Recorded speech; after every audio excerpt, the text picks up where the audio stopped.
The broadcast is live. I don't think you had that panel up there before. But yeah, what can I tell you? Yeah, where is my links? Oh, there you go. Okay. I can tell you good morning. Good morning. Good morning. Good morning. Good morning. We are live. I'm sorry, I'm sending out links. Awake and live and sending links. I am all over the place this morning. Welcome, everybody. Welcome. This is the Indie Volt Breakfast Buzz. Every Thursday at 9 a.m. ish. It's 9:05. Ish. Yeah. Last week's show was actually 30 minutes late because I had a doctor's appointment. But I knew it would get over pretty soon. But I knew the doctor's appointment would be quick. But it actually wasn't as quick as I thought it was going to be. It was a breathing test. And apparently I can't breathe. Gotta blow. Yeah. And they made me blow and suck and all this other stuff. It felt really demeaning. So yeah, I'm getting a little bit of echo, a little bit of feedback. I'm getting no voice from Lewis, and I'm getting a buzz. Is that what you're hearing? Sounds like an electrical. Bzz, bzz. Yeah, a little bit of feedback. Lewis, say something.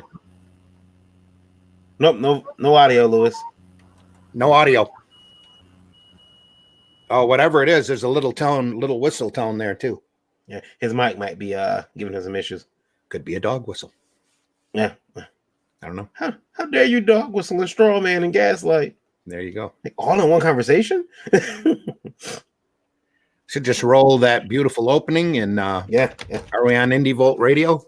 I just attached this, yeah. Yeah. Hey, welcome everybody from Indie Volt Radio. Okay, I'm going to roll the opening. So glad you're here. Here's an opening. Yes. yes. Roll that beautiful bean footage. Once I find it, I'm gotta find it. Oh boy. Yeah. Here we go.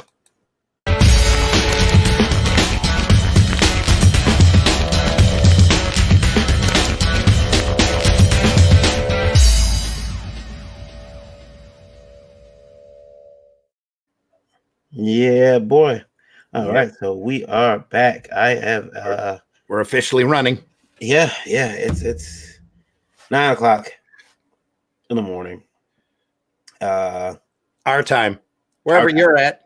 Yeah, welcome. Yeah, this is wherever you're at. This might be the brunch show. This might be the dinner show.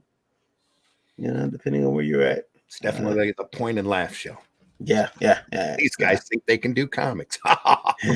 Good morning, Jesse. Jesse is in the chat. Jesse, hey. Yeah. Good morning, sir. It's a wonderful day in the neighborhood. Do we have a link? I can send you one. Yeah, send me a link. I'll put it up.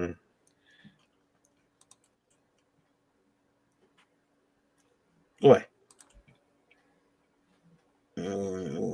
Don't be afraid. I don't think that I have. Let's see here. Are we on YouTube? The YouTube? Are we on the YouTube? Yes, we are on the YouTube. I just had a bing, so that must be you sending me the link. It is. Hey. I'm going to click on it, and I'm going to have to mute it here as soon as it pops up.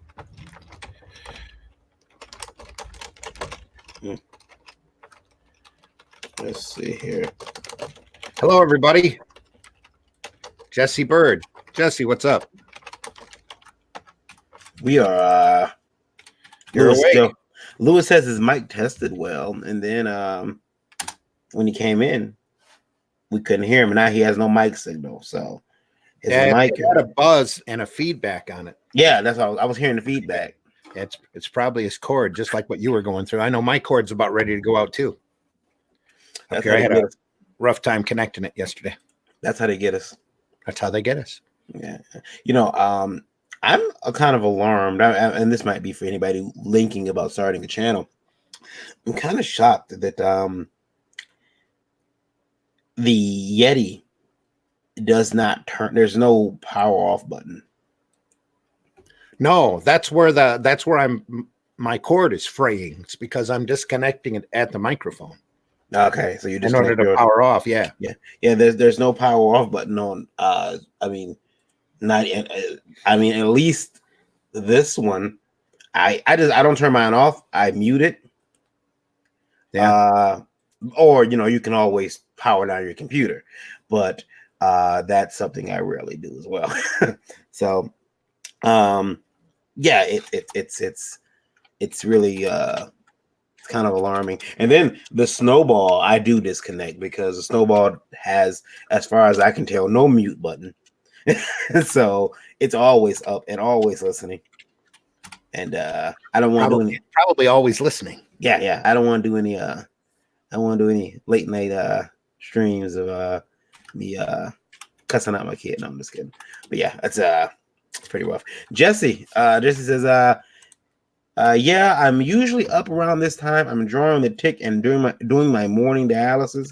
Yeah, I think that I used to be a morning person, and I would be if things around here were a little different. I like getting up early. I'm early riser. Get up, take a nice shower, eat something, start the day. I used to wake up at 5, but I'll tell you this: when I woke up at 5 a.m., that was because of military school. But we did camp one year, and we were up by 5 a.m. I just kind of stuck with that for years. And I'll tell you, you wake up by 5. There's so much more you get done throughout the day, but by 1 o'clock, you're done. At 1 o'clock, you just want to go to bed. Well, that's the key. You have to do the old farmer trick. Get up at 4 or 5 o'clock in the morning, bust a hump, get a lot of work done. Then about 1 o'clock or so, you're a little tired. Take a nap. Mm-hmm. And I don't think we were meant to be on a 12 on, 12 off schedule. Especially in our line of work, especially if you've got deadlines that you're trying to hit. You're catching sleep whenever you can. So, and sometimes our bodies are here just to be abused in that manner. Just keep working. And, I always find quality time for me is the most productive time. And that's, you have to be awake. Yeah. You have to be awake. You have to be wanting to work in order to get work done. But like I said, early in the morning, boom, you just come down, just start working whenever you can. I've gotten into a bad habit of being lazy in the morning, grabbing a cup of coffee, getting breakfast, and sitting in front of YouTube. And that can turn into 2-3 hours. All of a sudden, the wife needs to go to work. And, I come back here at noon and start working. That's not productive. Yeah. Jesse says, I'm not usually a morning person. This has been a nice change in lifestyle, as it were. Lols. And naps are a gift. Now, Jesse, you're up early because of the dialysis. Yeah, that would, gosh, I mean, that would make you have to wake up at that time. When I was on the PICC line, I only had that PICC line inserted in my forearm, well, moving over my forearm, it's bicep, I guess. Grey's Anatomy don't fail me now, right?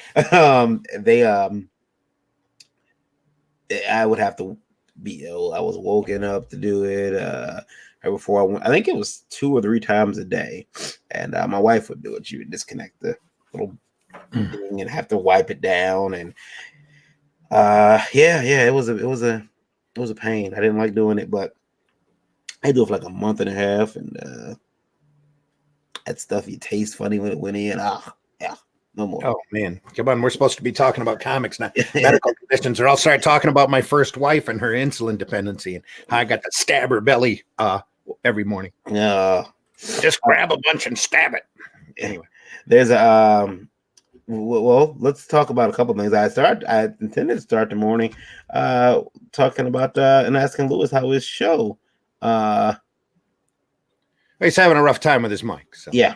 Why don't we introduce ourselves? Who the heck are you anyway? Well, yeah. Who the hell is this guy to tell us about comics? Don't you know who I am? Yeah. Hello, everyone. My name is Varian Grant, co-owner for the last 7 years. Well, it's probably longer than 7 years, but I'm going to say 7 years. Last Call Comics and founder of Indie Volt Media LLC. I got my start making comics back in 2008. I had my first book published through my own publishing company. It was a black and white interior action comedy called Psycho Sirens. I am a father, husband, geek, creator, publisher, reluctant taxpayer, and artist, shamefully not in that order. And you are watching The Breakfast Buzz. Today, I'm joined by Randy Zimmerman and Louis Bright Raven if his mic is working. Is it working now? It is. Can't hear a thing. Can't hear a thing. No, I'm just kidding, Louis. You're fine. You're fine. You're good. We can hear you now. You're good. You're just hard of hearing, Randy. It's What? hard in the head here. What? Anyway, never mind. I'm gonna get you a cornucopia just to stick in your ear. For your No. It'll go right. It'll be perfect for the farmer's market. There you go. There you go. Get it filled with fruit. It'll all be good. Yeah. Hello, everybody. I'm Randy Zimmerman. I do the Zim Geek channel on YouTube. For the previous decade, I did Flint Comics, a local entertainment and funny book paper that was advertiser supported. We went through 10,000 copies every month of 100 issues. And after a while, I just decided to stop and start looking at other options, especially doing the YouTube channel. Before that, I had an extensive background in independent and small press publishing, dealing with the comic market, retailing, and doing just about every aspect in comics, except for distributing, which I got really close to doing a couple of times. So I have the experience, probably too much experience in comics. And I'm Louis Bright Raven, 26-year veteran of the comics, role-playing game, and science fiction, fantasy, and horror fiction. I'm still on active duty, by the way. Anyway, go ahead. Sorry to interrupt, Louis. Sorry about that. We're done. Go ahead, Louis. I'm sorry to interrupt. No, I interrupted you. Go ahead. No, you're fine. Go ahead. All right. Like I said, 26-year veteran, and I've worked for Arrow Comics with Randy. I've worked with Caliber Press, Slave Labor Graphics, Marvel, TSR Wizards of the Coast, Steve Jackson Games, Hasbro, and numerous other companies over the last 2.5 decades.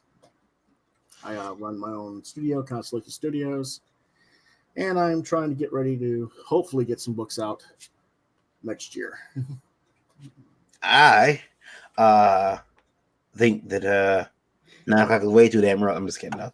I couldn't find another name like the Brunch Buzz or the Afternoon Afterthought or that would be later in the day, the afternoon afterthought. Yeah. We didn't touch on this. That's what he said. That's what she said. Yeah. On when Lewis has sent me an article, and we'll get to that a little bit later. He sent me an article, and I meant to talk about it on Tuesday's night show. Don't remember. It was about the publisher, not a convention, but the publisher gathering where they want to kind of come together. All these indie publishers. Yes. That's a wonderful conference. Yeah. Let's all get together and talk. Yeah. And they want to do that. And then also, let's talk about Lewis. You were at Scratch and Spin Records. Now your Tuesday store, night, Wednesday morning, yes. Yeah, your store, the store you were at, Scratch and Spin Records, celebrating the release of Marvel 1000. Mm-hmm. But you were good morning, Trico. You were is it usurped? Is that the phrase? Your plans were sullied. Yeah, in a way. You were besmirched. We didn't know what was going on until like a day or day and a half beforehand. But one of the rival stores decided to have a midnight sale also and have a guest stars at their store. And this is the first time that store was doing it. How many comic shops do you have in your area down there, Lewis? 6. You're in what area? Columbia, South Carolina. Isn't that a little comic shop heavy per capita? Well, we actually had as many as 12 at one time. Oh, okay. So you've lost half your stores over the last 10 years or so? Yeah. That's kind of typical. Yeah.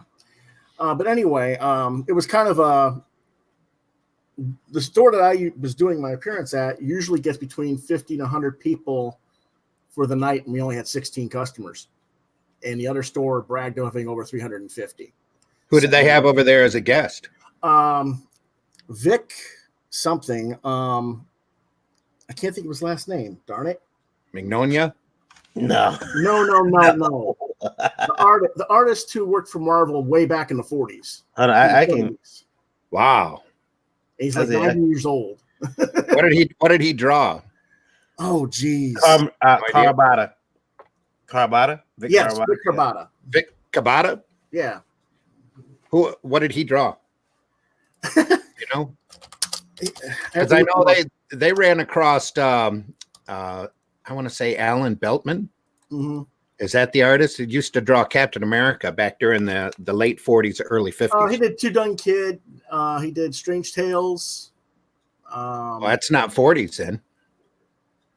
Two Gun Kid would be 50s and 60s. Yeah, I understand that. Mhm. I'm just thinking of what he's known for. He did Journey in the Mystery, including issue number 1. There he is. I brought his picture up. There he is. Oh, he's a friendly looking guy. Yeah. Yeah, I mean, he's a nice guy. Don't get me wrong. I have no problem with him being there or anything, doing his own thing. I'm actually it's nice that they did bring him, but it was just kind of like an unexpected thing. What? Is it wise to have somebody? You know, these guys, these veteran guys have got to get out there and be seen more. But anymore, they'd be rarely appreciated. Mm-hmm. You know, I can't wait to. that's awesome. I can't wait till you guys are 90 and I get to drag you out at midnight to shows. I can't wait. They actually showed. Get in there and draw, Lewis. Get in there and draw. I'm not going to be here at 90 years old. I'm probably not even going to make it to 60, son. I'm living to be 110. Yeah, I'm gonna drag Randy out there at 90 years old. He won't want to be there. He won't even know where he's at. I'm gonna put a pencil in his hand. They draw. I can draw. People. I'll be able to draw. I'll be. But anyway, we only had 16 people, but I had a good time and a good night. I mean, $65 for an hour and a half, can't complain. Yeah. I mean, more money than I make at the last conventions I was doing. Well, like we've been saying, sometimes it's the smaller, more intimate shows that really get you the distance, because you can actually sit there and talk to people and show them your stuff, and once they get to know you a little bit, and if they like you, they'll want to support you. So that's what I think. The who was it, Brian W., who was complaining that he didn't make any money at Wizard World. He needs to pare back a little bit and start doing local shows. Maybe hit up the local comic shops for doing a signing for his books and that. Yeah. And set up on a Saturday, ask him if he can have a table. Most of these retailers, especially anymore, all have silly, lots of table space set up for their silly magic tournaments that they have to keep up there because Wizards of the Coast insist you have a certain amount of space allocated for their wonderfulness, or at least they used to. Yeah. So I know that's what cost one of the retailers around here. He was in a strip mall. He had to bump into the store next door to him just to appease Wizard. That's bad. And the fact that, he was running mad magic tournaments, but it was a day, maybe a month. Boom. That space was absolutely filled. Other than that, there was a bunch of 8-foot, 6-foot tables all set up, ready to go. Any artist could walk in and say, "Hey, do you mind if I set up for the day or make a big deal that I'm going to be here on Saturday and see who I can get to come in and sit there and sell some stuff, or have them look at it." So I know Scott Rosema has. That's what I used to do in the early '90s when I was in Michigan. I would go from store to store all over Michigan doing store appearances. Hey, you got an open table? I'll sit. Well, the store anymore. A lot of the bigger retail stores, a lot of the bigger comic shops have the open table space because of the silly magic requirements. So I know also Scott Rosema sets up at theaters on a Saturday. He'll set up there and show. He's got a big wall display of prints. Especially if there's a comic movie out. If there's a comic movie out, you sneak in there. Well, not sneak. And there's usually always a comic book movie out anymore. There's always one running at the theater. So, in fact, they're just getting ready to re-release Spider-Man: Far From Home under a director's cut. Add another 20 minutes. Heartbreaking.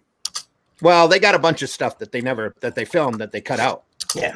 So what it is, there's a whole 10 minutes before apparently that fit in front of the movie that they used in the trailer where he's going around getting ready for his field trip.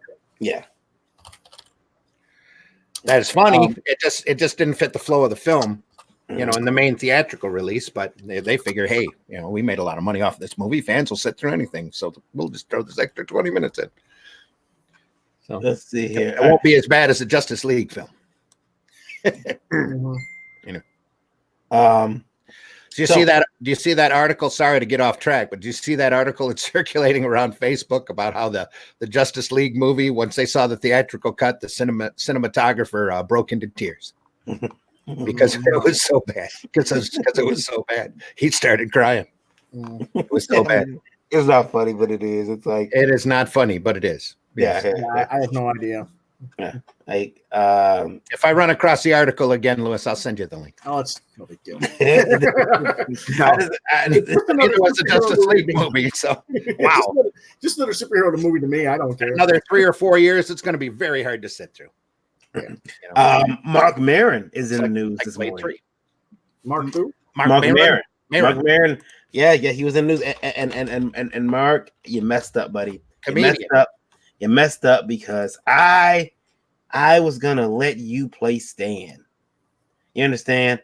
I was gonna let Mark Maron play Stan Lee in the biopic that I was like I was basically demanding Hollywood make, okay? Because I have that power, I have that ability. Sure. I was going to cast. Is this the article where he's trying to make SJW points, calling comic book movies male power fantasies? Basically, yeah. Okay. Mark, you messed up. You were gonna be Stan. I was gonna cast you. What? Get to the point, Marion. And he said that we are anybody who likes people who like comic book movies are I don't want to get him. I don't want to misquote him here, but we are outraged. Well, he says we act like outraged religious fanatics, and we are grown male nerd childs. Now, what upsets me the most is that my wife is not a male. So will she be a grown female nerd child? He left them out, but what about them? Which but no, he just fine. So go on. Yeah, but he wasn't speaking in character. It's called uneducated pigeonholing. Yeah, that's all. Stupid. What's his face did the same thing. Mm-hmm. You know, just trying to and they know that they'll get attention by doing it. Well, it's pretty funny. They'll get them all. They'll get the troll comic dudes all riled up, and they'll get some attention. It's funny because they were asking him about like I said, they were asking exactly. They were asking him about Endgame. Was that you doing like this fan campaign? Because remember they de-aged Stan in Endgame and had him do the make love not war scene. But it did look like Mark Maron, which is when I seen him in Glow the first time. I told my wife, I said, "Hey, he'd be a great Stan." And yeah. No. Yeah, you messed up, Mark. The only way you can do now is you need to come bow down before the altar of comic geekdom. It looks like Randy in a toga. He has a comic on this side. He's like this. Yeah. And maybe it looks like Spank. I don't know. But and you need to beg for our forgiveness. That's only way we're letting you get any more roles, sir. But he actually is in Joker, which is odd. Oh yeah, hey, he's happy to take a check. The thing is, he's got a valid point. There's a lot of people who are outraged, man children out there, and the women don't seem to be quite as outraged about the movies as the men. You're just not listening to them, buddy. Oh, they'll be outraged. That's what it is. You're just not listening to the right people. Do something in that. They're way out there. Do something in that. Do something in the movie they don't like. You'll hear from them. Yeah. Oh yeah, nothing like an angry mom mob.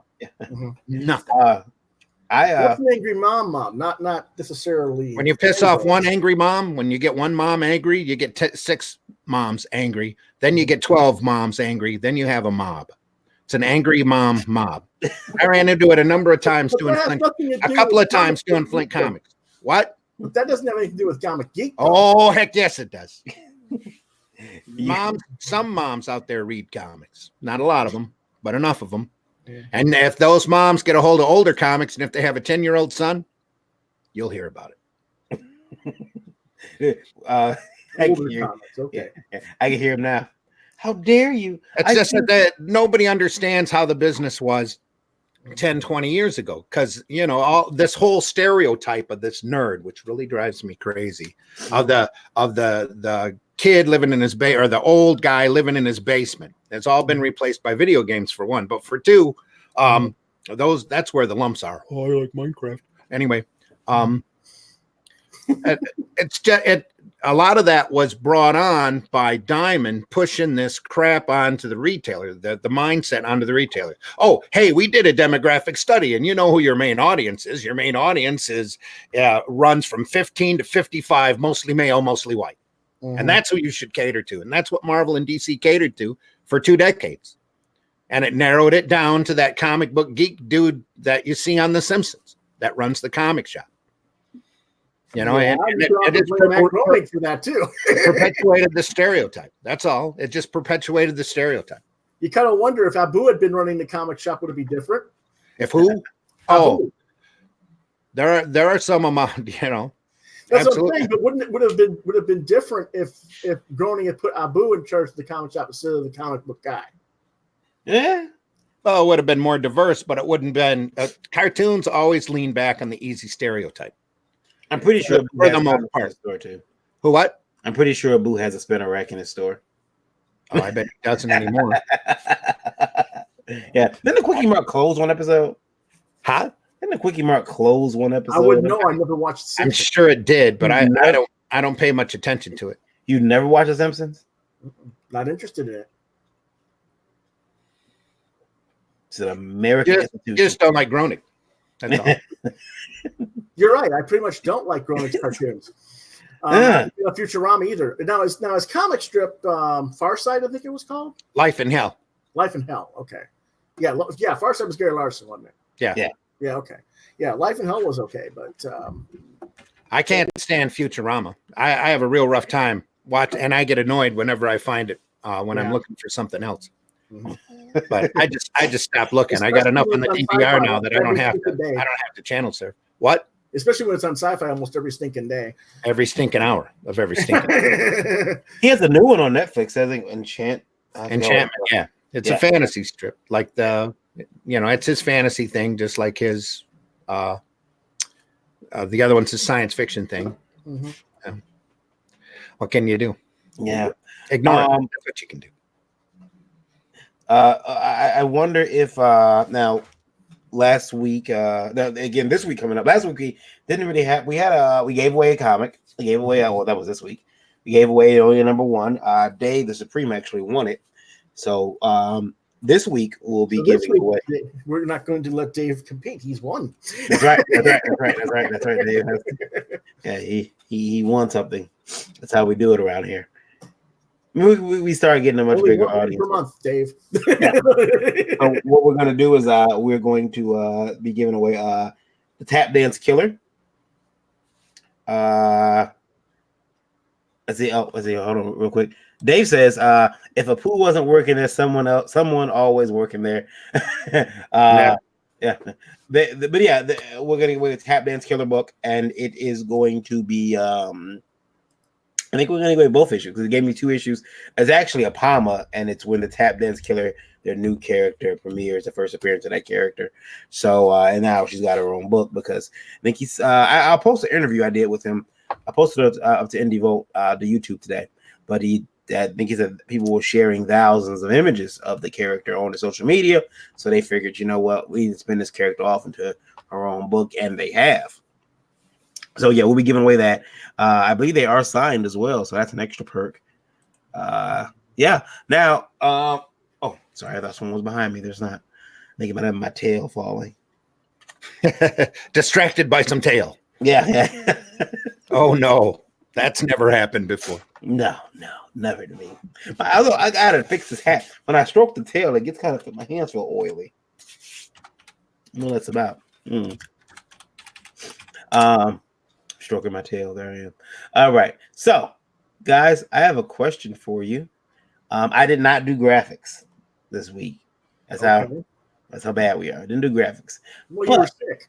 Yeah, I was laid up yesterday for quite a while, and I kept you.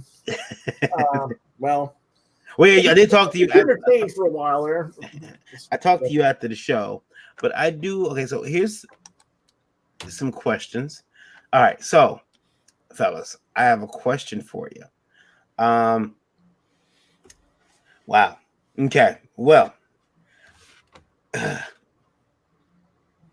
there's the writer of this question. Hold on, I want to read it verbatim, but a message. So let me reply to that message. Real quick too, Lewis. What's your Randy? I know you got a show coming up September 14th. September 14th. Yep. Yeah. Right here. Go ahead and tell us about that. Why I bring this question up, because my computer's kind of acting weird. So. Well, once or twice a year, we throw a show at the Flint Farmers Market. Little, almost like a little party kind of comic convention. We bring in vendors and artists and charge $5 to get in to the community room. We take the community room, half of the atrium, some of the upstairs when we need it. This year we'll be at this show coming up. We'll be just in the community room and the atrium. We have. Like I said, it's $5 to get in. We give away door prizes. We've got a lot of free stuff at the door just as you walk in, and a lot of folks there with old comics and new comics and brand new comics. We're going to be premiering at least three new comics there at the show. So one's a graphic novel, though, a 50-page graphic novel. That's a gothic romance that Josh Harris has put together. Then Ted Davies will be there with his Retrieve book, and Justin Faber will have a collection from Flint Comics plus new material of his Little Aliens comic strip. It's a little gray aliens going around doing crazy things like abducting humans and trying to figure out, humans. Sorry about that mouth drop. I just saw something that it's a lot of fun. What did you just see, Lewis? Somebody sent you a picture? The thing you posted about Jesse Combs passing away. Yeah. Oh, yeah.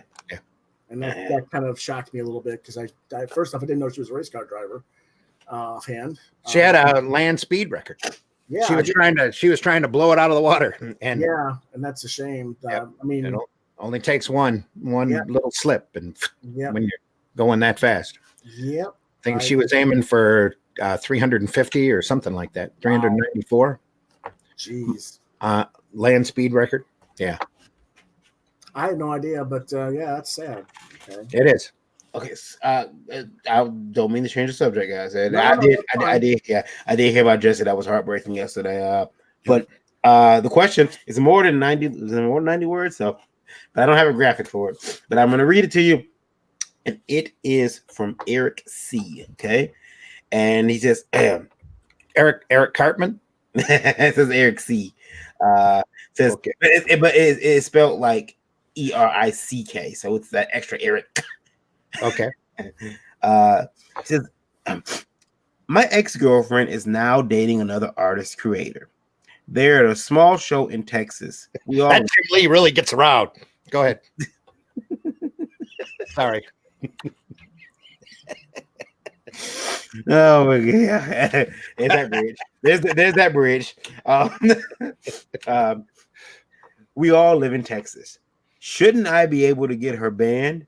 I don't want to see her. She was cheating on me with that guy from the second she met him at a con with me last year.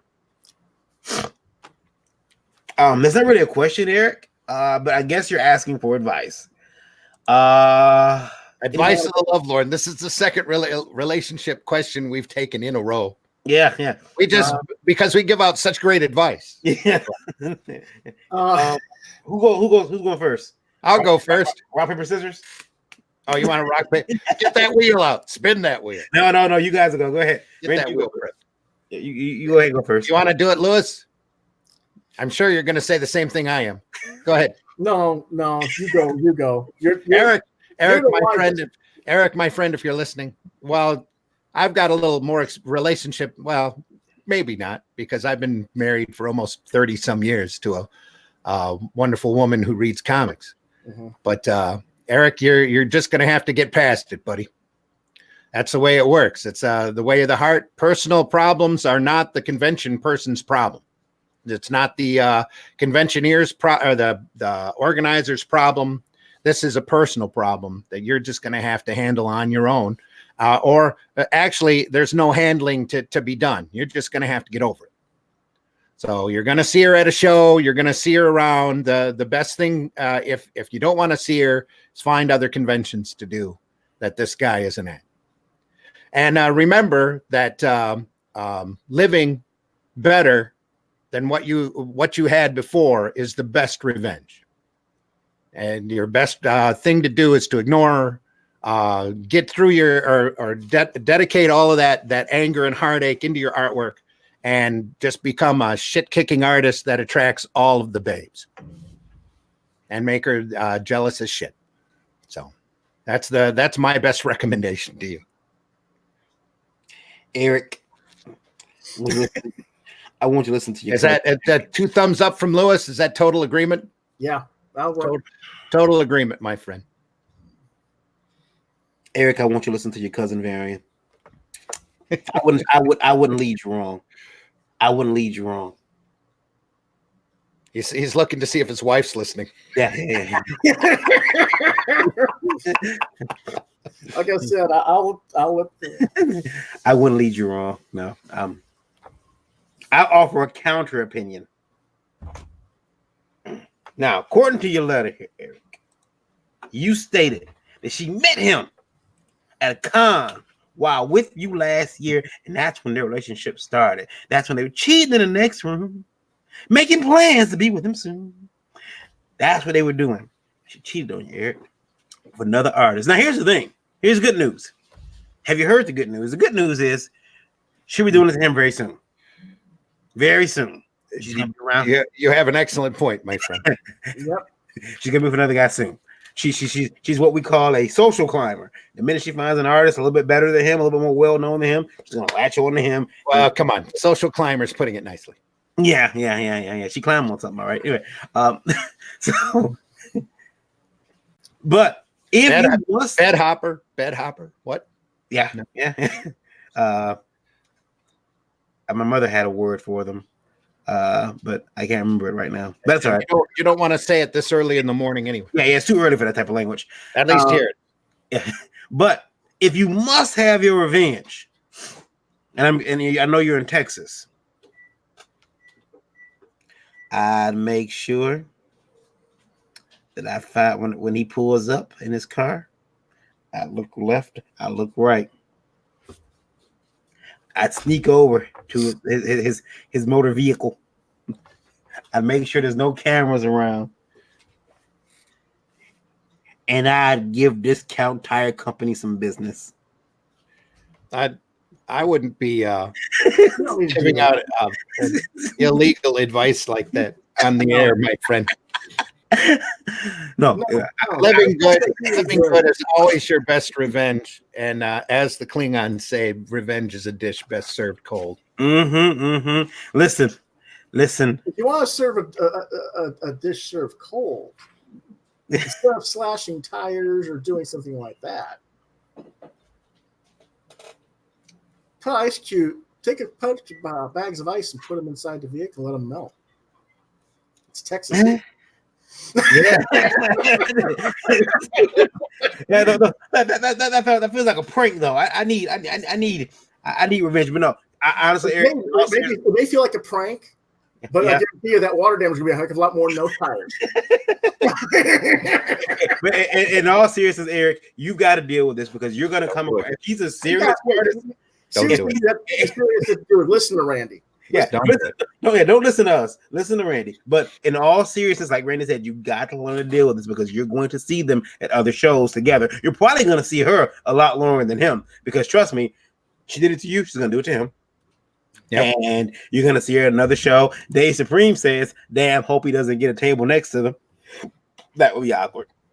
And you know what? Well, the most he'll be able to do at this point is ask to be on the opposite end of the hall from whoever that other person that's setting up.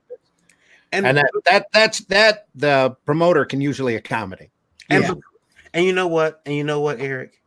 Befriend that other artist. Be cordial to him. If anything, you guys are Tunnel Brothers now. No. They're Tunnel Brothers. They don't exist. What are you going to do every time you talk to this guy? You're asking him to rip his heart open. Screw that person. He doesn't exist. She doesn't exist. You get on with your life. Get over this. It's going to hurt for a while, but after a while, you, like I said, channel that heartache and that anger and into your artwork and become a better artist, be a better man, and buck it up. What makes these people write us about relationship advice? Because they know we can answer them. We are the new Ann Landers of comics, my friend. Advice to the love lord, advice to the comic lord. Yes. He's Dr. Drew. Thanks for sending in your question. We'll take more up. I could Dr. Drew it. I almost volunteered to do that anyway a couple of times. I'm a reverend after all. Yeah. I just don't make a big deal about it. Yeah. I got a wedding to do actually in June. Yeah. I'm marrying my I'm not marrying my wife. Oh, you're a reverend too? Yeah. I was ordained back in 2000. Geez, I just don't fit in anymore. But I have the full certificate that I got the courses and did everything. So. Yeah. Plus the card I carry in my wallet. So. Yeah, I got the card, I got the certificate. I just how many people have you married? None so far. I got my first one. I got my first one coming up in June next year. I think I've done 6 or 7. I did one at Motor City Con. Did you? Yeah, right after the costume contest. It was a blast. You know what? That marriage did not last. So that's the only one that hasn't. All the rest of them are still going strong, and they have faced their trials and tribulations, but they're still all the rest of them are still together. You know what's funny? Had I known that you did, go to 7 comic book people, or just that one? Thinking 2 of them weren't. Okay. 2 of them. Yeah, 2 of them weren't. The other ones were. I married my. That sounds weird, but yeah, I married my daughter. To her husband. Soundbite. Yeah, there you go. I married my daughter. Hey, that was an awesome wedding because all of Monica's side of the family showed up, and it was a masquerade wedding. Oh, so wow. I had a grand poobah hat on and a wizard robe and large glasses. I tried to do it with the large glasses, but I couldn't because I had to wear my reading specs. And Joe Toth showed up dressed as Space Ghost, and his costume was cosplay accurate. And his kids, one dressed up as Uma Thurman from Kill Bill. Okay. In the Bruce Lee jumpsuit outfit, and the other one dressed as Hit Girl, and their costumes were dead on accurate. And everybody else on our side, on my side, and the daughter's side, all dressed in costumes and came in silly, and all of Monica's side of the family came dressed for a wedding. And they're like, even though we told them it was a masquerade wedding, and they just some of her brothers just sat there and went, did the little dog angle, like, what the fuck? But it was literally a blast. Yeah, cool. Very cool. The most unique wedding I've done, though, is I married a Zion Jewish, a really hardcore Jewish female to a Sikh Hindu. And neither one of them could get married at their preferred place of worship. And they were just madly in love with one another. And they still are. They're still together. And I ended up marrying them at a Indian restaurant. That was a very unique experience. Randy, had I known you did weddings, I would have let you marry me and my wife. I did not know that at that time. And it's funny because I did not want my witnesses to sign my marriage certificate. Is Scott Zambelli. Cool. And after he did it, I said, Scott, there's got to be an easier way to get your autograph. There's got to be an easier way. But yeah, so that's pretty cool. That's pretty cool. Yeah, I became a reverend because a dear friend of mine who's really into comics moved back home to where she was raised and fell in love with their childhood sweetheart. No, that's cool. Yeah. And she called me up and said that they were going to get married, and I said, if you want to, I'll do the work and I'll marry you if you want. And she went, oh, would you? So she asked, and so I said, yeah, okay, I'll get get everything together and get it done so that I can do that. So you now you guys have all heard from the relationship gurus of of The- comic.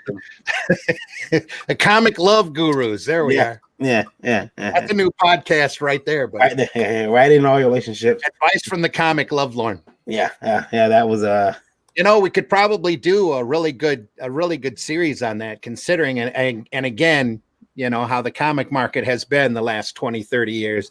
There's probably a lot of guys out there who don't have the social skills to you know, to deal, and the women out there who are confused by that. We could probably answer some great questions. So we had a follow-up question. This is the last question I have. Is from, I can't, because he didn't write his name this time. I don't remember his name from last weekend or last week's episode. It's not even last week's episode, from Tuesday's episode. Passes for you. Yeah. Where the creator, who's I almost say his wife and artist, took his pages. No, his writer and his artist that he hired. Yeah, took his page and all that. His follow-up question was, you know, basically he asked, if it's kind of weird how he wrote it. What if they put the comic out after I kill it? Have a lawyer send a cease and desist. Yeah, that's that simple. I mean, before they even print it. Mm-hmm. Yeah. And then keep your PayPal receipts so that you can literally sue them for possession of the work, because that was work for hire. If you've paid both the writer and the artist, you've got evidence that you have some possession of that work. Mm-hmm. But I would kill the project. I would kill the project, take the hit, and have the lawyer. And I don't think it costs much for a lawyer to send out a couple of quick cease and desists. You know, you should have a friend that's a lawyer anyway, just so you can get that done in a hurry. I have a question for you guys too. They usually have forms sitting there on the computer that they can just fill in names and purpose and send that right to them. I have two questions for you guys. One, what's wrong? What's the biggest problem in his refusal to give these guys co-creator credit? What's the biggest? Why not give these guys co-creator credit? I'm just playing devil's advocate here. Why not? There's probably two very important reasons. One is they don't deserve it. Okay. Depending upon how much creation he did, and the other two people did. And the second one is you're begging for problems if that IP gets picked up for other media. Then you're going to have to give them money because you've acknowledged them as co-creators. Lewis? Can we invite Tony Isabella and explain this to Varian? No. But Varian's probably asking, who's Tony Isabella? Varian was going to ask that at one point. Who? I haven't. Let me see. Believe it I'm checking. Believe it or not, he doesn't. He probably doesn't know who Tony is. Tony is the co-creator of Black Lightning. I'm checking my. What did I? No, I'm familiar. I'm familiar with the name. Okay, I couldn't put him. I could not get into a project. He's probably the primary reason Black Vulcan was on Super Friends. Is because he actually wanted to be paid like a creator. And he said, no, money. Money. Yeah. He had to go through years of hassle with DC, keeping track of any time, any place Black Light. It's probably why Black Lightning isn't in the cyborg position in the Justice League too. Because DC decided, well, if this guy is going to be following us, all the time, insisting on his royalties, that character just won't get used anywhere. And that's what ended up happening. And then they ended up really abusing the character later, but that he's since made up for it. And, he's real happy with DC now because they've come around and they're paying him royalties, and Black Lightning's on CW. Yeah. Even though he's still not part of Crisis, and they haven't put him in the Arrowverse, which I thought Black Lightning was going to be part of Crisis, no? Not that I read. Okay. The other question is this for you guys, and this is just irritating and suspicious. Actually. Well, the reason I mentioned Tony was because the artist Trevor Von Eden, but Trevor Von Eden has claimed co-creatorship several times publicly, and Tony's like, "Go to hell, you did not." So I figured, maybe if you read a little bit about that history, you'd understand a little bit more but this guy's scenario of why he's saying no to the other creators. Did Trevor draw the first couple of Black Lightnings? I don't remember now. I'd have to go back and look. Yeah. My other question for you guys is: wouldn't a lawyer, or wouldn't it be smart for some lawyer to realize everything that's going on in comics, start saying, "Hey," or maybe a group of lawyers, "Hey, we can represent these guys," and like reaching out to comic creators with like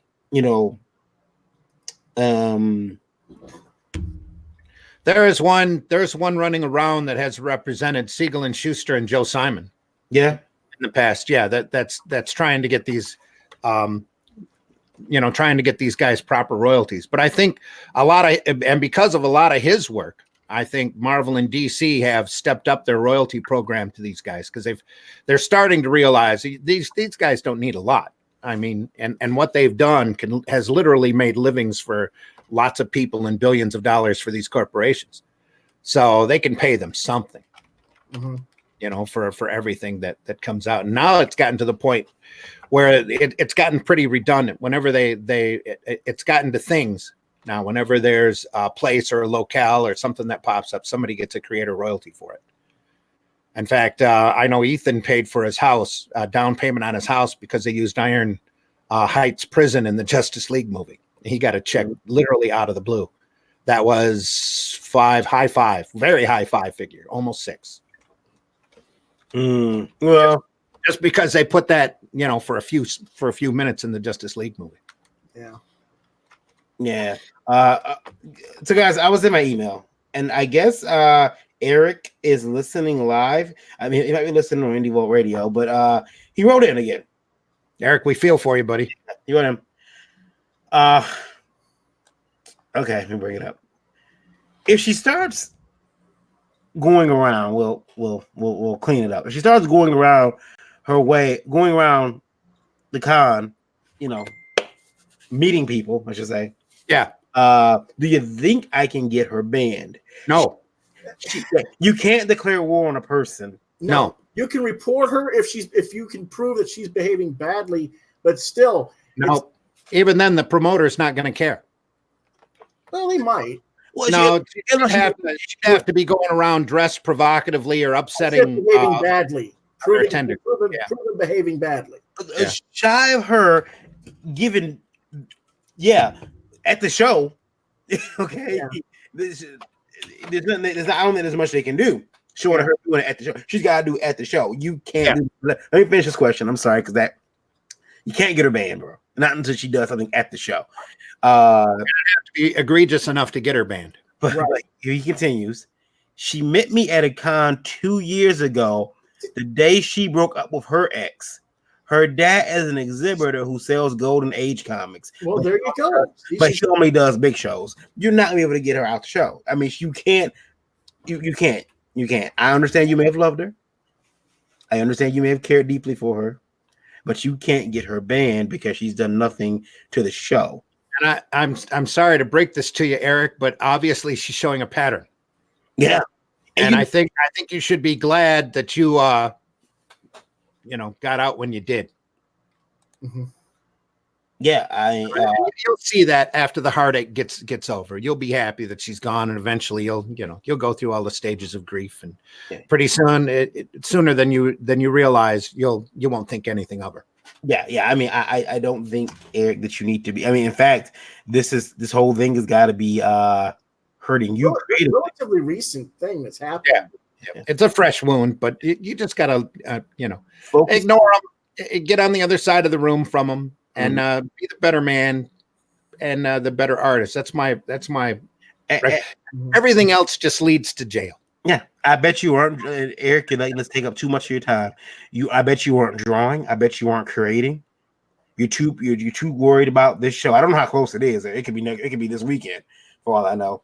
There's an upcoming show that he's worried that he's going to see her. You're going to see her. Yeah, he knows her. That's what he wrote. The first question. There's a show coming up, and in a few months you'll see her bumping around with somebody else. Yeah, it's just the way it's going to work. And you know that's the way it's going to work. Mm-hmm. Even if you don't want to admit it in your heart, you definitely know because you've seen it and you've had it happen. You've been on both sides of that fence. Yep. And there's greener pastures ahead. It's all to use the old cliches. You just move along. Yeah, and who knows? Easier to say than to do, I know, but you have to do it. Happened to me in high school. She might come back and run back to you. Just saying. Oh no, that's good. She might find that better, but remember, you don't want to go back. You always want to go forward. Yeah, when she comes back to you, you send her. You keep on her way. Yep. Tell her, on her way. Because that's an even bigger mistake. Because you know that she's the next green. In her mind, the next greener pasture she finds, she's going to be gone. Dave says, how do people go about owning IP? Well, it's simple. As you create it. And I mean, if you want to really make sure that you dotted all your I's and cross your T's, there are certain things you can do legally with trademarks, copyrights that you can do just to solidify your ownership of a creation. But it's really hard because people steal from each other all the time. So I mean, you can't copyright concepts. You can copyright looks. You can copyright execution of a concept, but not the concept. Right, exactly. Right. Yeah. You and remember, as Estee Lauder used to put in their commercial. I think it was Estee Lauder. Might have not been them. You can't copyright a scent. I didn't know that. You cannot copyright a scent. So. No, but you can copyright a formula. Yeah. You can copyright a formula, which probably gets a lot of these people. And in fact, there was an initial Wolverine clause a couple years ago when they first made the movie. They made these claws that you can hold. I have 2 of them. I have the knockoff versions because apparently the real versions were up in the high 700s. Well, this company got a hold of, I guess, the mold and started pumping them out for like $40 a piece. Well, they went to a judge and said, hey, these guys have stolen our design. And the design of these Wolverine claws were spot on identical. Like the ones that I have, they are spot on identical to the $700 version. I mean, from mold, execution, the leather wrapping, everything. And the judge said, yeah, you know what? Had it been 1 inch, a half inch longer, or had the wrapping been made a little different, had you not even included this little X circle design here on the handle, you wouldn't be being sued, and I wouldn't be shutting you down. But because you did all of that, yeah. And it took these weapon manufacturers, and I'm repeating what a guy who sells weapons told me at a show. It took them like a year before they all thought about it. Wait a minute, that judge has told us what we need to do to get around this. Yep. So now they're all making these Wolverine claws again. Some of them are about again an inch longer than they would have been. But yeah, so you got to be careful. So I mean, yeah, Dave, to answer your question, copyright, trademark, those things are expensive. Trademark is more expensive than copyright, and trademark takes a very long time. I think they're out 6 to 8 months, and I checked a couple months ago because I was trademarking something. Yeah. And takes quite a while. If you have a unique enough idea, and what I always used to do, I haven't done it in a while. It shows you how unique my ideas have been lately. You can always take an envelope, a manila envelope, and take it to the post office and have them time stamp it on the back across the flap of the crease. That gives you that will give you a statement of time and creation that you can literally open up and put into the court record if it comes to the point where you have to sue somebody over the idea. And it gives you a claim as to when you created it compared to when they did. Gonna sue. So you have to declare, and it doesn't cost much. Just tell it takes the time to stand in the line at the post office, which lately has been just horrible because they've cut their staff back so much. But just tell them I need this for copyright purposes. Turn it over and have them stamp it on the back and mail it to yourself, and then keep it in a file cabinet. And then the other thing too that I would suggest is owning the IP is great. You own the IP. Now, what do you do when you find out? I mean, like you have to really keep your ear to the ground try to find out if anybody's still using your idea. Yeah. Well, first you have to make sure it's unique. You know, if you're creating a character, do your Google searches and your image searches and all of that, and see if you can find somebody else that's used that name. Mm-hmm. I've had this situation come to me, guys, and anymore, you'd be amazed at what IPs are out there that people are using and claimed in all sorts of different media, and it just gets insane. You just have to be really careful. I have a situation I'm going through right now with a particular creator. I met a man. That Jim Lee really gets around.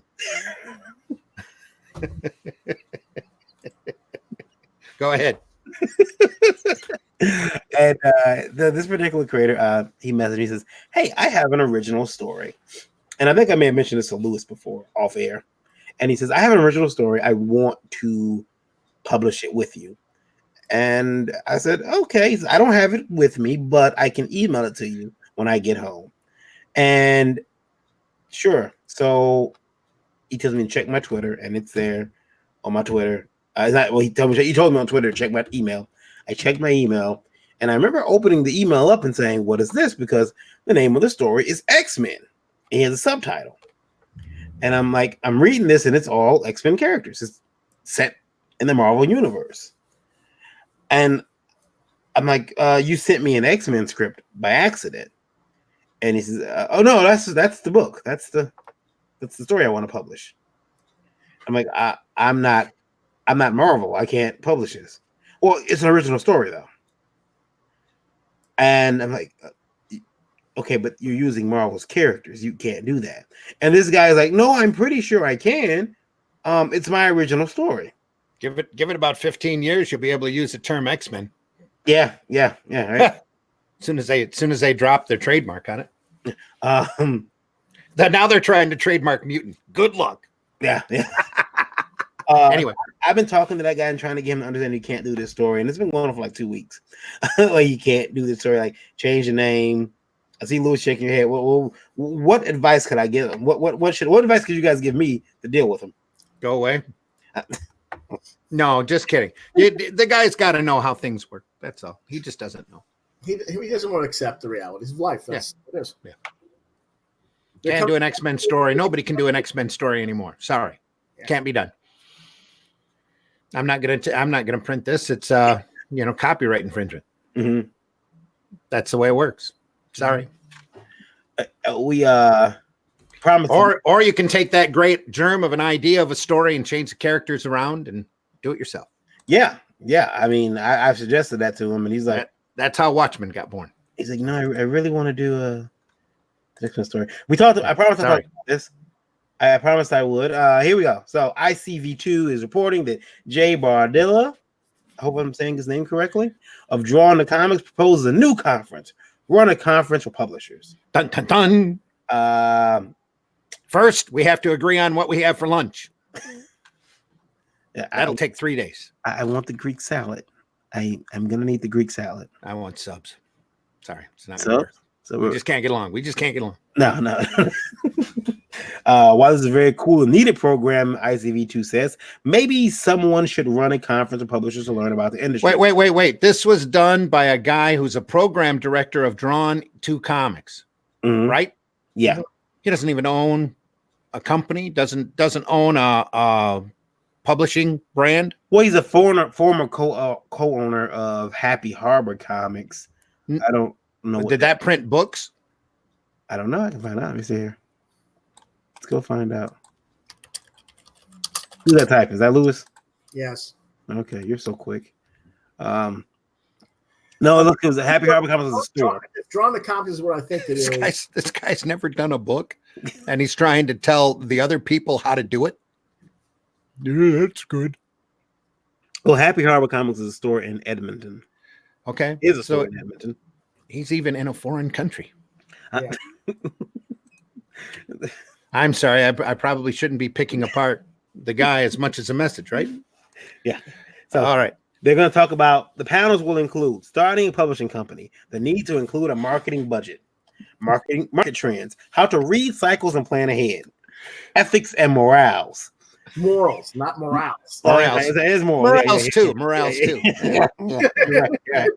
My morale has been hurt because of my morals. And God, you want to talk about you don't want to talk about my mores. Oh my God. Right? Yeah, no. How much and when to pay creators? That's the one that got everybody's anuses tight. Okay. That's the one that pissed everyone off. How to communicate to both of your audiences, retailers, and readers, buying habits, how customers purchase and why, and many more. There we go. What customers purchase and why? How customers purchase and why. Yeah. There you go. They know anything. Yeah. Is there any of those panels? Any of those panels make you guys kind of get IBS when you heard the name? What is IBS? Internal bowel syndrome? Irritable bowels? Yeah. No, it's just that this guy, you know, you can pitch, you can talk all you want. You try to get people in a room. You try to get 4 publishers in a room. You've got 4 different versions of running a publishing company. Mm-hmm. No, good luck. That's all. It's like trying to unionize artists and writers. It's like trying to herd cats. Mm-hmm. I know this may work. I know this may come across as sarcastic, but these are the most frequent issues that seem to come up time and time again in market. During my decades of working behind the counter, I was told repeatedly by publishers that they did not have the budget for marketing. I saw the missed sales opportunities. I listened to talent talk about not being paid fairly or on time. I saw publishers use Facebook to communicate with retailers when they know only a fraction of them use Facebook, and I see them be surprised when their books instantly sell through. Do they do only a fraction of retailers use Facebook anymore? I guess that's what this says. It's on the internet. It must be true. Oh yeah, that's why you have to be completely socially aware. Get yourself the Instagram and the. We all know most of the retailers out there use Tinder. Mm-hmm. Mm-hmm. Right? No. Some use really. Grindr. Some use Grindr. Some use Grindr. Mm-hmm. Plenty of fish. Mm-hmm. Mm-hmm. MySpace. Mudface. What? MySpace. Oh.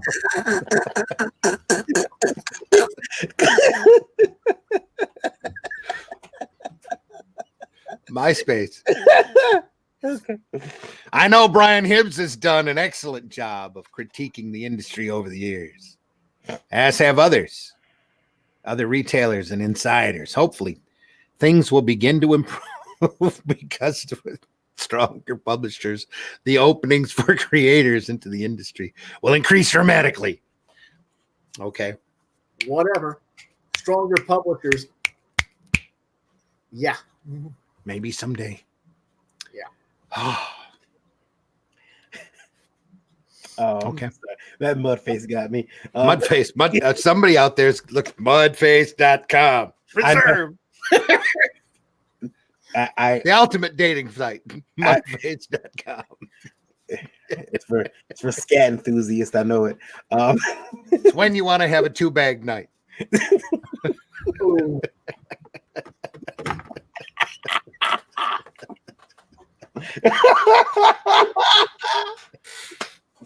Why do you guys always do this on Thursday mornings? It seems that's because all the really good people are listening to us late at night because they're way over across the pond. So somebody out there is on Mudface UK. Got it. This is gonna be hot. We're gonna make money.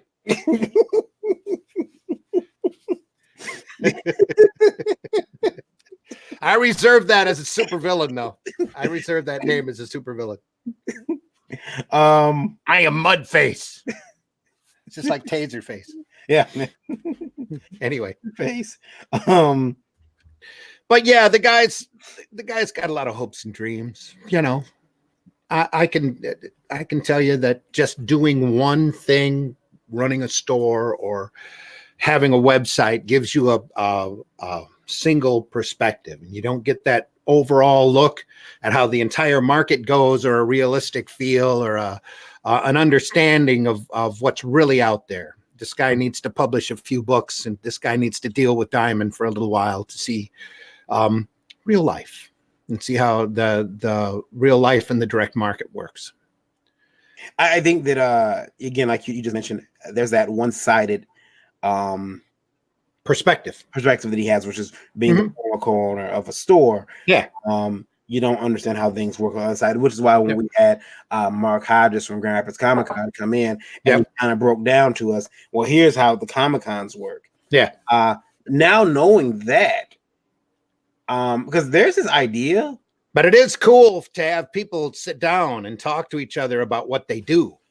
Yeah. You know, everybody would make distance, all of these independent publishers, especially with a publishers conference, where somebody actually gets, 5 minutes to go up to a podium and have people, other publishers, listen to him about what they were doing and encourage that kind of dialogue. This is the type of stuff to lean back on. What we're doing here with social media and the crowdfunding guys are doing is that they're constantly comparing notes and admitting mistakes. Yeah. So that other people will learn from them in order to promote the market.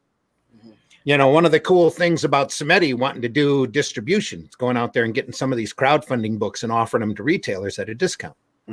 Right. If we could get a publishers conference together, it must be something that is done independently and kept away from a company like Diamond. Yes. Because when Diamond, like Diamond does the retailers conference, you know what they're doing. They're controlling. I promise you, Diamond would never do a conference like that, though, because they desperately want that green section to dry up and blow away. They really do. Well, and unless they completely change their tone and actually want to make money in the industry and want to boost the art form, which would be a shock to me. But, if they want to do something like that, call me. Let's get it together. I'll help you.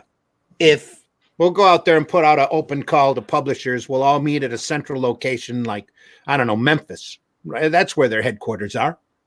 Why don't they have a big publisher conference? I want to see them do it. I want to, because they don't want to. They don't want to do it. They want us all to go away. They have the retailers conference, from what I understand. I'm sorry, not a publisher conference. Yeah, they have a retailers conference, not a publishers conference. They have a retailers, and I understand that publishers can go to the retailers conference and speak, but there's nothing for, as far as I know, nothing for publishers. Yeah.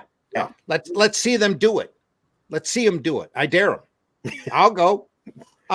Throw it in Memphis. Get a conference hall. Do a publisher thing. I would love to have 5 minutes.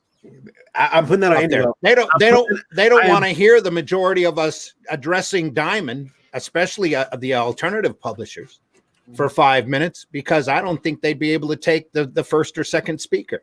Well, the problem is, first of all, they banned Dennis.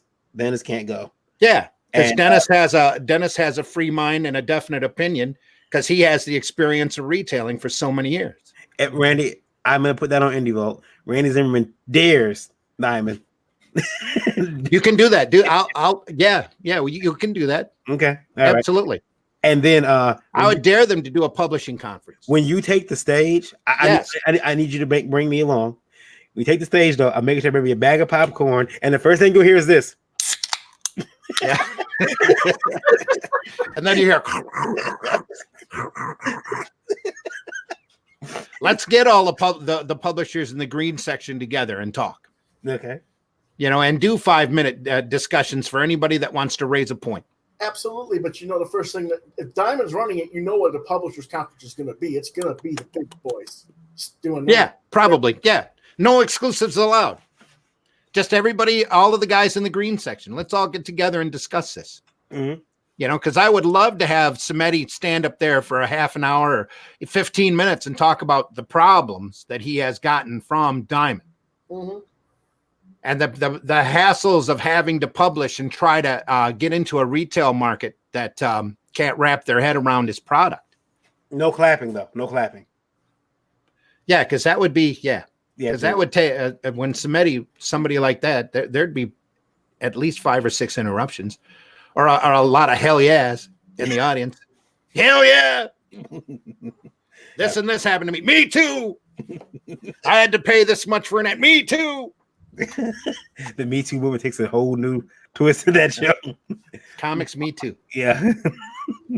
Let's see him do it. Let's see him do it. I think it'd be pretty interesting.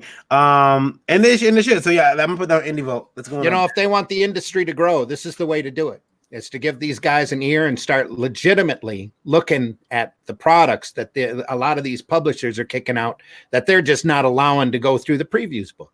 Mm-hmm. You know, and they could do all of this up online without a problem if they wanted to. If they really wanted to make the money, they really wanted to take the effort. And it wouldn't take a preview. Just send people to online. Most people are Wi-Fi connected, especially every retailer. Let me ask you a question, Randy. It would work. They just don't want to do it. Who doesn't want to do it though? Diamond. Who is Diamond? The people up there running the distribution arm of it. Retire. There's no one to pick up the company after he's gone. So I mean, if Milton Greek were somehow to get, I think Milton was the one who used to run Capital, wasn't he? Yeah. Yeah. If Milton took over Diamond, I doubt that he'd want that now anyway. I doubt he would too at his age and the condition that it's in. It's like J.J. Abrams taking over Star Wars. Doesn't want to do it because he knows it's all tainted. Mm-hmm. I mean, you know, maybe he can relaunch Capital then. Do you think a change of ownership would help Diamond? No, not at this point. I don't know. I think it would take an overhaul of the entire corporate structure. Yeah. And a really hard look at their. Did you ever see the video on their distribution, on their warehouse? Have you sat through that variant? Yeah. That's a screwed system. Very screwed. You can look at it. Anybody can look at that and go, okay. And then I received information. That's pretty bad. I received, and nothing's wrong with what they're doing. Who talked them into spending the money on that? That's a big question. Well, I received some information, and I don't know if it's true or not. Mm-hmm. But the information I received on their location was that it is located within a stone's throw of one of their states. I think is that Tennessee? Mile and a half. Yeah. No, Memphis. They're in Memphis. They're mile and a half away from a penitentiary. Yeah. Which they release prisoners to come fill those comic orders. Allegedly, which is not a problem. Hey, you know, great. You're getting them work. That's good. But they're not paying full price either. No, for that work. For that. Yeah. Now that seems kind of dirty, guys. That seems kind of low. No. Welcome to the comics industry. Dude, if Randy and you wanted to do it and have a distributor there in Michigan, just go over to nearby Lansing, go over nearby Ann Arbor, use the work study program. You got college kids. It's the same damn thing. Yeah. Take on enough interns. Get it done. The industry is constantly shrinking, though the green section is constantly growing because you've got people out there who love this art form that desperately want to be distributed and seen and read. You know, just about everybody in that green section is doing a labor of love. They're not making money or a lot of money at this. There are some corporations out there that are clearing a profit, but most of these, even the big corporations out there, aren't making money doing this.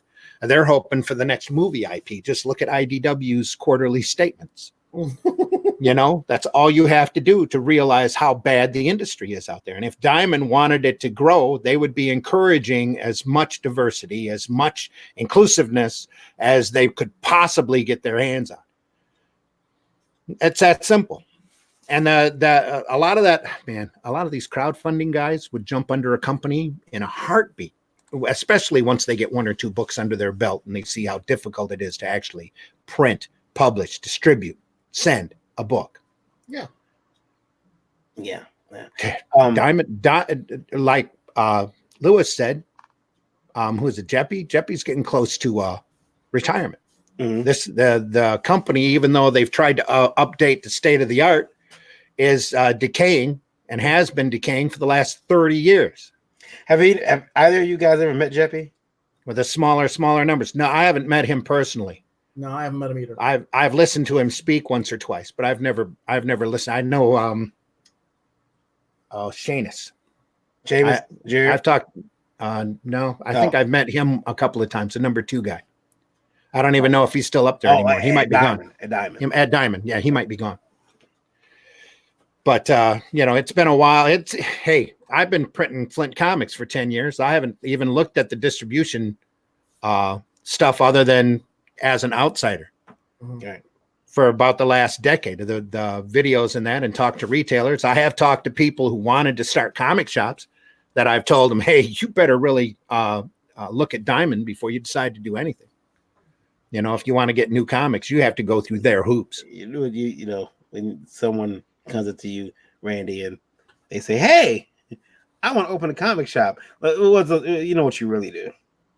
I go, good luck. Yeah, that's it. Exactly. Should do your research and get to know what that actually entails. So I got a guy. He's setting up at the show. He set up in Saginaw, Fets, toy warehouse. Mm-hmm. He wanted to start a comic shop. He was going to do a comic and toy shop up there. Right now, he's one of the biggest, it's not really, he's a distributor. He's one of the biggest toy distributors. I never even knew he existed until 6 months ago, up in the Midwest, sitting up there in the Great Lakes Bay region. He's got tons of storage sheds, lots of product that he moves in and out, and he won't deal with comics because he won't deal with Diamond. He saw how what was happening to the comic shops. He saw what was happening to the toy market and said, I ain't opening a storefront, not under these conditions. So now he wholesales out of storage sheds, Right. And he ships all over the world. He's got people that use him as a shipping hub. Right. They'll ship him stuff that they buy here in the States. He throws it all together into a big crate because it's cheaper to ship a big crate than a bunch of little boxes. Mm-hmm. And once the crate's full, he says, hey, this is how much, this is what it's going to cost. And it goes out. Mm-hmm. And he'll have him, he tracks down toys, and that makes a good living. Sorry, another listener on the radio sent in an email. I'm going to try to read this. Should I read it? Should I try to remove the expletives? No. Okay. Just read it. Or you mean the cuss words? The cuss words? Yeah. Oh, are they cussing at us? No, not at us, but it's situation. Okay. Yeah, go ahead. Just use the letter. Okay. Some F-er dropped a dime and had my dude hauled out of my con by the feds for selling toys and films from China and effed our reputation as a show. Wow. What can I do? Keep plugging. Yeah. I mean, well, just tell everybody that was his fault, not yours. You didn't know what he was selling. He just had toys and videos at a table. They did the same thing at Motor City quite a while ago, where they had the feds come in and bust a bunch of tables. Didn't hurt him at all. What are you about to say, Lewis? I was going to say, how does it affect the show? It might affect that one retailer, but I don't know what the feds is the door, man. You're going to have the feds knocking on your door the next couple of years and inspecting, and you should tell everybody that. But they shouldn't be selling illegal shit in the first place. Yeah, because they had that back in the videotape days, and they busted these videotape guys. And I'll tell our listener, your dude, you guys, what you wrote, your dude was selling bootleg merchandise, not just toys and videos from China. Right. He wasn't getting a break bringing merchandise. He was selling bootleg merchandise, and that's what got him popped. And trust me, nobody dropped a dime. They were watching him and waiting for him to do it again, and he did it, and they walked in there and got him. That's very possible too. It's not show specific, or somebody could have just been ticked at him and realized he was booting, and but that doesn't happen on the same day. So he had to, like you said, he had to have set up at a previous show. Yeah. He sold to the wrong person's kid. I guarantee you. Unless you had somebody that was ambitious enough, or just wanted to pop this guy. Yeah. Usually they find people they don't like, and they keep popping him until he goes away. Some effort dropped the dime. Some effort probably did drop a dime, but it wasn't at his show. I sincerely, unless this guy was a really big dealer and he was moving a lot of merchandise, then that might have happened the same day. However, let's just for a second imagine yourself in that situation. Imagine if you're helping the guy and you're sitting at the table, you minding your own business, and the alphabet boys show up. And excuse me, sir. We need all your product. They're dangling cuffs in front of your face. Well, at Motor City, as a black man, it's terrifying. Yeah. Well, at Motor City, that's what happened. FBI come in. They ended up walking out, carting out his entire display, his table, stock, everything was gone, and he was in cuffs and escorted out the door because he was booting everything that he had there was illegal. I got a question. If you were helping the guy, because apparently in this situation, the con promoter, and that's what I asked the person who wrote in. It would be like, who? I don't know that guy. I was just standing behind the table. I'm shocked to find bootleg merchandise coming off of this table. I have nothing to do with this. Not a thing. Hey, can I get the money for the for my day's work before you leave? Oh, what can you do? Same thing, Lewis. Are you going it quietly? That's a time for an extended potty break. Yeah. If you want me, you'll have to break the stall down. Prepare for a smell. Come and get me. I'll wait until you're gone. Let me know. Let me know when they're gone. I'll be back. You're about to lose your shit because you had to go to the bathroom. Literally. Well, first of all, I'm going to prison. I'm black. The guy who owns the table's going to prison. The helper might be detained for overnight. Oh, I'm being detained. Being detained. I might get shot with a couple of warning shots. Just fully cooperate. And remember, tasing is not the end of the world. Just because you see stars doesn't mean you're jumping dimensions. I see the fans. I'm running. The minute I see them coming to the table, I'm out of here. But yeah, at con promoter, that's where you wrote his name as con promoter. Con promoter, I would be, if I were you, I would also be a little hesitant to call him my dude. Because if the feds looked at him and they decided to attach you to him, you don't want to have anything to do with that guy. Yeah, he just took a table. He rented a table at my space, and I'm sorry that this stuff was bootleg. I did not check. There's another email. It says, no, you guys don't understand. They shut down my whole con afterwards. So, wow. Yeah. Well, that's probably because they were looking at everybody then once they knew they had. What kind of con were you running? Yeah, exactly. What kind of con were you running? Because at Motor City, it was just the table. They were in and out in about 3 or 4 hours, but everybody knew they were there. Mm-hmm. And you better believe there was a lot of this happening.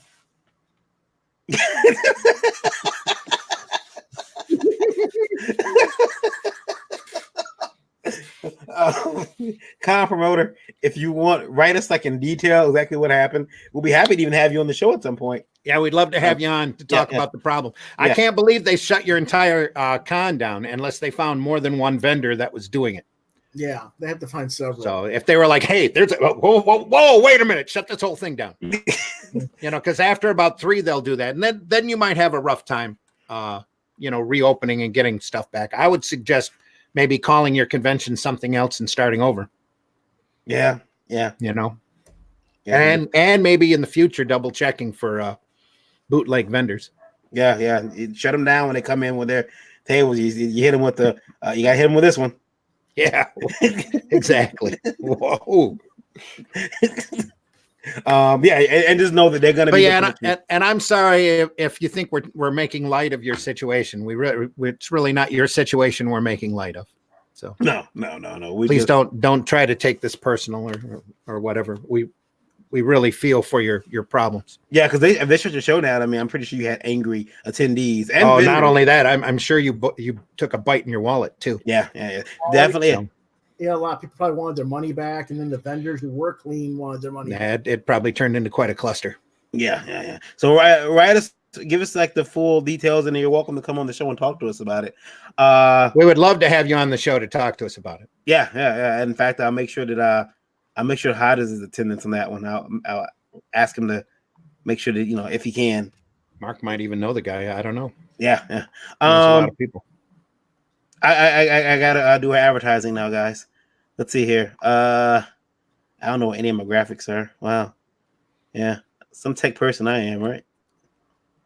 It's hard to be the host. Just not awake yet. More coffee, my son. More coffee. That's what I feel like. I don't think they are here. Wow. Let's oh no, that's right, because they're not here. That's why. Say again? Because you're not breathing. It's another file. Yeah. I tell you what, while I'm looking for them, Mr. Zimmerman. Yes, sir. Talk to us about Zim Geek. Zim Geek YouTube channel. Comics history, cartooning fun, geek talk. It's about it, except that I'm real pixelated there in that picture.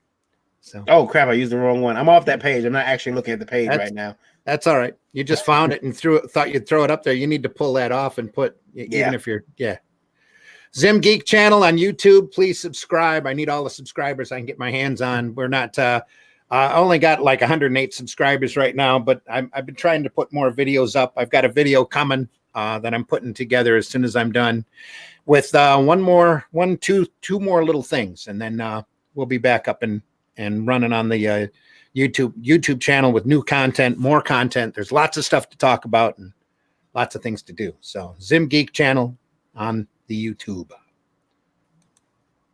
I don't have Lewis. I don't have your graphic here. I'm not ready to advertise mine yet. He's not ready to be up yet. Okay. But he's still. Who's got the dog barking? Me. That's well. I have a dog named Marvel. I kick him every time a comic comes out. You know. Oh, that's nice. He's That's a whoa right there. Yeah. Don't do that. Wait. Whoa, don't even. Whoa. You call the cat. Don't advocate violence against any kind of animal. That's not. Sana? No, I'm just kidding. That's not an animal. What we do? We call him Mar for short though, but his name is Marvel. No one ever calls him Marvel. I don't think. Is he 1,000? Is he 1,000? No. He's Do you love him 3,000? I do. I love him 3,000. What the hell happens at 2,000? That's what I want to know. Just 2,000 is they call animal control on you. And how valuable is a Marvel Comics number 999? That's what everybody wants to know. Where the hell is that? Nobody's seen. Anyway. Yeah, the whole Marvel 1,000 which came out yesterday. Lewis, did you get a copy? Did you look at the book? No, I did not. Was not there for that. Okay. Did you see one? Did you see the cover? I know I saw it, but it didn't register my brain. That's norm. That's okay. That's everybody. Basically, I think they were like $10 a book, weren't they? Yeah. Yes, they were. Milk them puppies. Yeah, and it had stories in it continued from Marvel Comics 998 too. Yeah, it's crazy. Anyway, if you want to have your letter read here on Indie Vault, or Indie Vault Live or Indie Vault Breakfast Buzz, you can do so by writing to Indie Vault Live at indievolt.com. Please keep those emails to 90 words or less and include Indie Vault Live in the subject. And we'll pick a couple of letters and put them in to our little sweet computer graphics, which we didn't do today because I was lazy. And I have to say, we've been getting some awesome questions lately. So many that your viewership numbers should be climbing.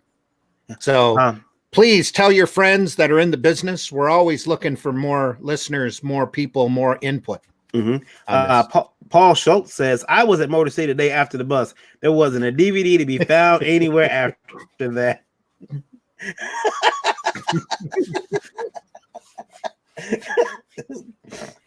That's the way that went. Even if it was semi-questionable, it went under everybody's counter. And DVDs. I don't have any tapes. No. Nary a movie at the show. I used to have a guy go around with a notebook that was like, "Oh, Comic Cons. You're looking for something? Cons. Whatever you're looking for, I can find it for you." Mm-hmm. And I says, "Yeah, find me a copy of the Vigilante serial. I'll buy that from you." And so it took him like 3 or 4 years, but he actually found one, which was amazing because I heard that there wasn't any copies of the serial that existed. It wasn't bad. It was pretty good. Cool. So, thank you, Paul. I have that on CD. It was an awesome. It was a A1 copy of it too. Mm-hmm. I hadn't seen a serial that crisp, except I've got a copy on VHS of the Captain Marvel serial that's in pristine condition, first generation. I thought you were gonna say you haven't found a cereal that Christmas, Rice Krispies. You missed a great, like. Oh, I keep forgetting how young you are, buddy. Yeah. As a theater cereal. Yeah, cereal with an S. Yes, I know. I have some of the Superman ones, but they're all on Disney. Yes, Network. you do. They're free feds. They're free. I pay for them. They're free. The Vigilante cereal ought to be up there too on DC. No, that's not up there. But isn't it cool? It should be. Isn't it cool once you buy them? And once you pay money for them, it's not like. Then you see them everywhere. No. It's just if you buy the bootleg merchandise, isn't it? Now you're cool. Like you can't be prosecuted.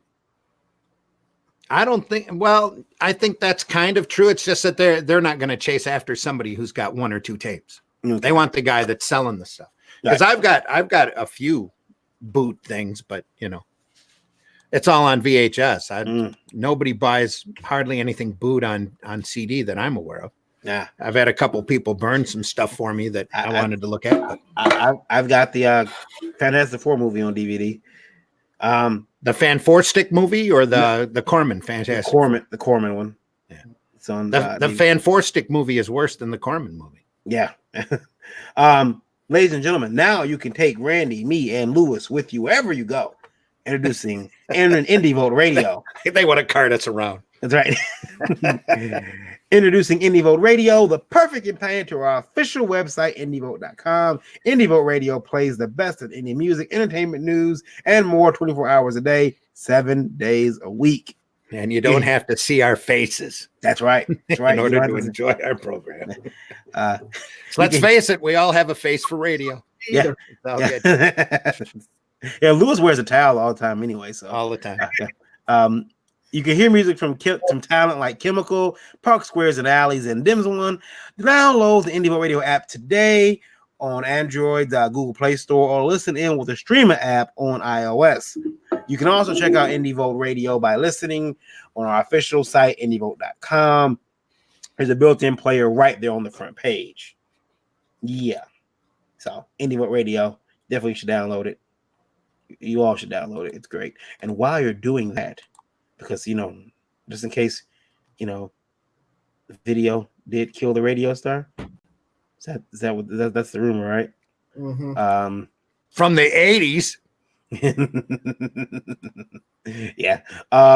We have Indie Vote TV.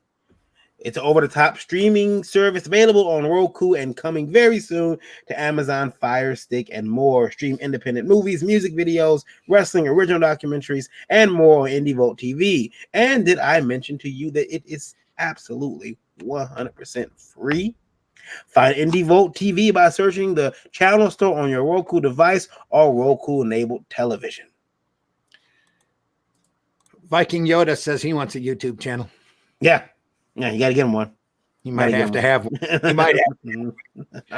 It'd be good. Comic commentary from Viking Yoda. Yeah. Oh, these comics suck. Who wrote this? Cousin of someone wrote this. They did. Yeah. Doorknob Writer wrote this. He did. All right, guys. This is about time. We're pretty much coming to the end of our show. Lewis, you were at the show. You made some money. Or would you call it a show? No, it's just an event. It's a signing. It's a signing. Well, it wasn't even really a signing. No, he was selling his book there. So. Yeah. Any artwork in my Wingman book? Yeah.